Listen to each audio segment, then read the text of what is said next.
Saudara, pemerintah menargetkan 1.200 unit hunian sementara bagi warga korban bencana Sumatera yang akan rampung sebelum Ramadan.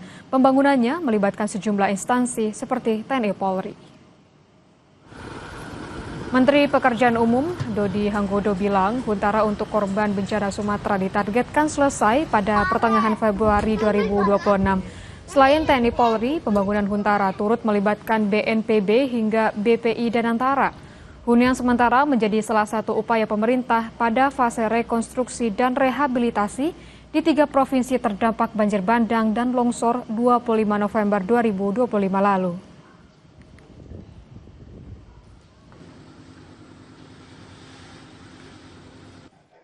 Kalau Huntara itu kan berbagai macam instansi di situ ya. Ada TNI, ada Polri, BNPB, ada Darantara. Kita kebagian mas sedikit, cuma 1.200 ingin saya. Huntara yang PU itu targetnya sebelum Ramadan, sekitar tanggal 15-16 lah. Semua selesai. Target Huntaranya PU ya, kalau tempat lain saya nggak tahu. Yang 1.200 itu Pak? Itu nyebar tuh, Sumatera, Aceh. Pemerintah Kabupaten Bandung Barat siapkan 3 titik lahan relokasi bagi warga terdampak longsor Cisarua. Sebanyak 53 rumah warga yang tertimbun material longsor dan berada di zona rawan bencana masuk dalam skema relokasi. Sekretaris Daerah Kabupaten Bandung Barat, Ade Zakir, menyebut pemerintah daerah telah mengidentifikasi 3 titik lahan relokasi yang sebelumnya disurvei bersama Badan Geologi. Ketiga lokasi secara visual dinilai layak untuk dijadikan hunian baru. Meski demikian, penentuan lahan masih menunggu kesepakatan bersama pemerintah desa Pasir Langu dan musyawarah desa.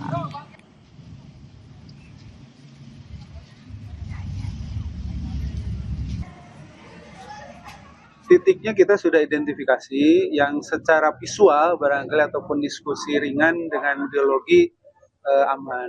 Tapi nanti tentu kalau sudah fix lokasinya kita juga akan berkirim surat dan memperoleh rekomendasi resmi tentang keamanan lokasi yang akan dipakai huntap di sekitar sini. Karena khawatirnya kalau jauh mah kan tidak dihuni.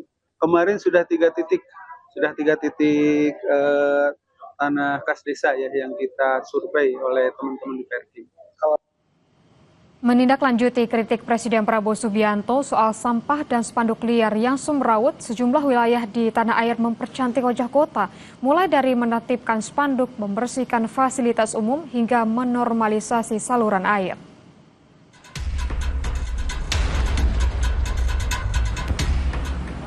Menindaklanjuti kritik Presiden Prabowo Subianto soal spanduk liar yang dinilai semrawut dan mengganggu estetika pemandangan kota, Satpol PP bersama Badan Pengelola Pajak Daerah dan Retribusi Daerah Kota Balikpapan menggelar penertiban spanduk liar tidak berizin. Sejumlah spanduk yang melanggar perda serta tidak membayar retrib pajak reklame dicopot. Menurut rencana, penertiban spanduk dan baliho ini akan rutin dilakukan agar tidak mengganggu estetika kota. Yang jelas, di perda yang Pol PP kami gandeng ini, beliau menangani tentang izin maupun estetika kota yang kemarin diinstruksikan oleh Presiden. Kami memeriksa pajak-pajaknya dan akan kami lepas yang tidak ada pajaknya, dan terutama biasanya di koridor protokol itu tadi kami lepas.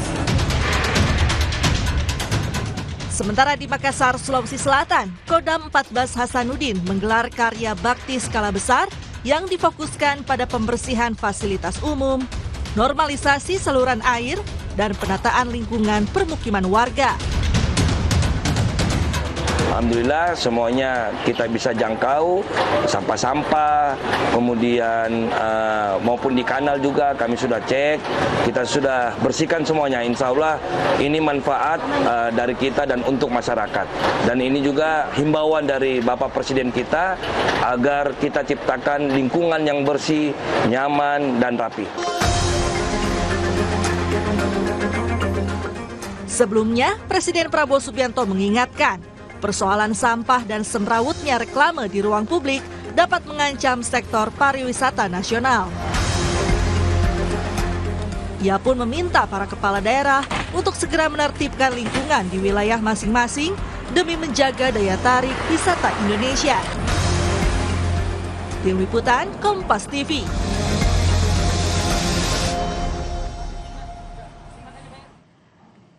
Usai jeda kami kembali dengan informasi mancanegara. Saudara, ledakan besar terjadi akibat terbakarnya pipa bahan bakar di Rosarito, Meksiko.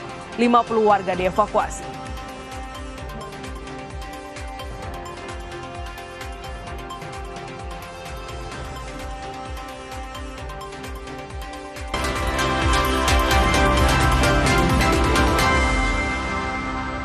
Utama kembali